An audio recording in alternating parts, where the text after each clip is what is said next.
Hey everybody, it's Rocky the Ramone, and I got on the phone with me a longtime friend of the Ramones. His name is Mat Lolya. And Matt, won't you tell the folks all the things that you did with the Ramones? Well, I started in 1976. I grew up in Forest Hills, the same neighborhood as they did. And obviously, they were a bit older than me.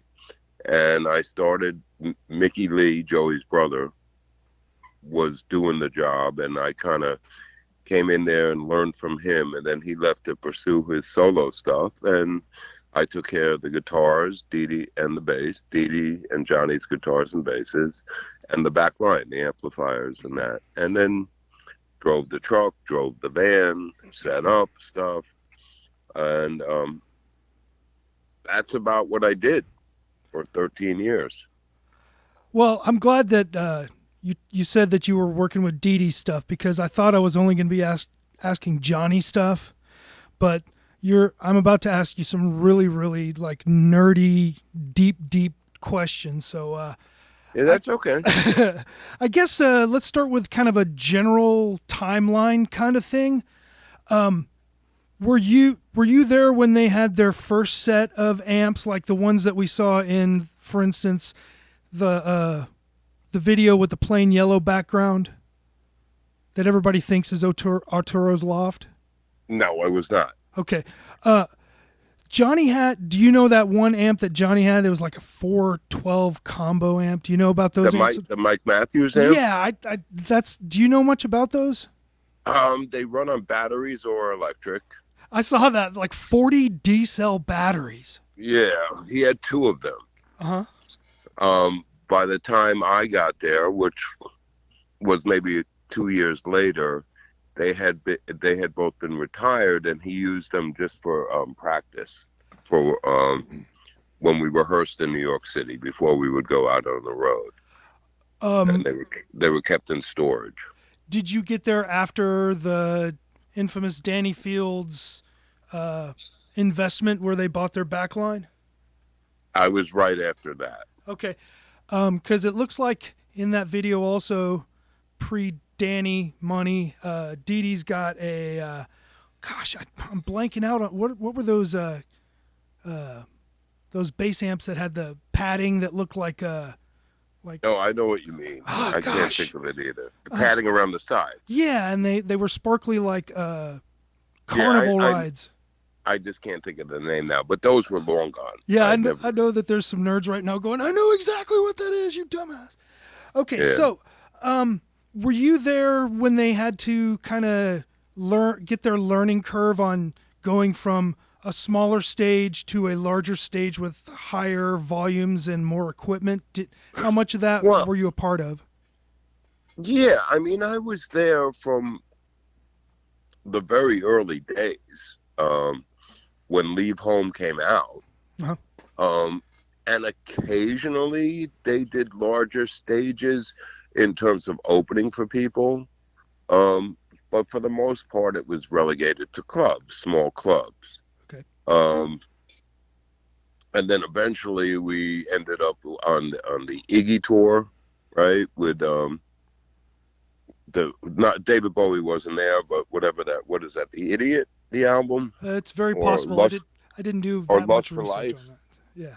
When Iggy had the Sales brothers playing with him, Hunt Uh, and Tony Sales. yeah, I don't know that one, Then we were unfortunately. doing bigger stages. No, Johnny well, Johnny controlled all that, amplifiers and sound. Dee Dee just kind of went along for the ride, and no, they kept everything the way it was on small stages to large stages. And Johnny was insistent on his Marshalls were on 10, everything on 10. And Dee Dee's volume was set at what Dee Dee's wasn't on 10, but it was set at what it was set on. And in the when we started the Iggy stuff, we had gotten a real sound man as opposed to Monty. And John Markovich tried to talk to them, but there was no talking to Johnny. No. That's the way he wanted it, and that's the way it stayed. Oh, So the volume, whether we were playing a small club or we were doing a theater, The volume was the same on stage. So I've seen in some books where they said that Johnny's rig was two Marshall stacks, but in a lot of pictures I see three Marshall heads, three 412 cabinets, and then other 412s that are used as extensions. Did he start Yeah, out he with? had. Eventually, Markovich, the sound man, who was from Youngstown, Ohio, built a rack that held three Marshall heads. Two of them were linked together. One of them was a spare. Okay. One head went to one cabinet on his side, and one head went to a cabinet on Dee Dee's side. Initially, in the early years, he would have both cabinets on Dee Dee's side, the top one and the bottom one. There was once one Marshall stack on Dee Dee's side with two Ampeg bottoms, right? Yes, sir. You seen those pictures? Oh yeah, I've stared at those pictures for 40 years. Okay. Eventually, he relented because the sound coming out of the top Marshall cabinet was being picked up by Dee Dee's mic, as you can imagine. And this made it so much harder for Dee Dee to hear and Joey to hear. So eventually he relented and that cabinet was not used anymore. On his side, occasionally we'd use two of the bottom ones, but for the most part it was only one. So he would have three cabinets on his side, right? Yes, sir. You had one cabinet close to the drum riser, which had just the bottom cabinet, which had the three heads. And then next to that was a full stack with the slanted top. You know what I mean? Yes, sir. But he only used the bottom. I saw occasionally two bottoms, but never the top one. And so I'm guessing that they had, because I've only seen pretty much just one Ampeg on Johnny's side. I'm guessing that Yes. fleshed out that side of the stage Yeah, too. because you gotta remember. I mean, I guess when I left, which was '88, in in South America, they did bigger places, but for the most part, they were not doing huge places. Mhm. Um, so it was sufficient. You know, I think a couple of times we did some bigger places and they would rent an extra cabinet, you know what I mean, just to make it look good. But they were not used. It was, excuse me, it was for show, not for use. You know what I mean? So basically, what we're talking about is each head drove itself, and there was no chain of like uh, gain structures that were building. It was just straight into one Marshall. How did you distribute the guitar signal to the different guitar heads? Well, like I said, it was very straightforward. It was one guitar.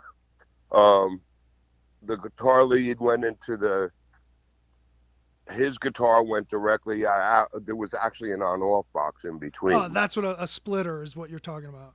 It was an on-off box. Yeah, That's the only. It wasn't. It's not really an effect. It's just an on-off box. yeah. And that would go right into the top input of the amp. Then we'd have a short U-shaped lead that would go from the bottom input into the top of the second Marshall head that powered the other side. Okay, so were you bridging? Were you like using Yes, the first? yes, That I guess I should have used that at first. That's the yes. question I've always needed to know. If it was, Both the Ampegs and the Marshalls were bridged. see, I've always wondered if it was like a distro box where it like distributed equal signals into the different heads, but you're saying that he used one head to modify the gain structure to go into the next head. Right. Well, both heads were set at the same Yeah, volumes, I get right? you. They were just linked together.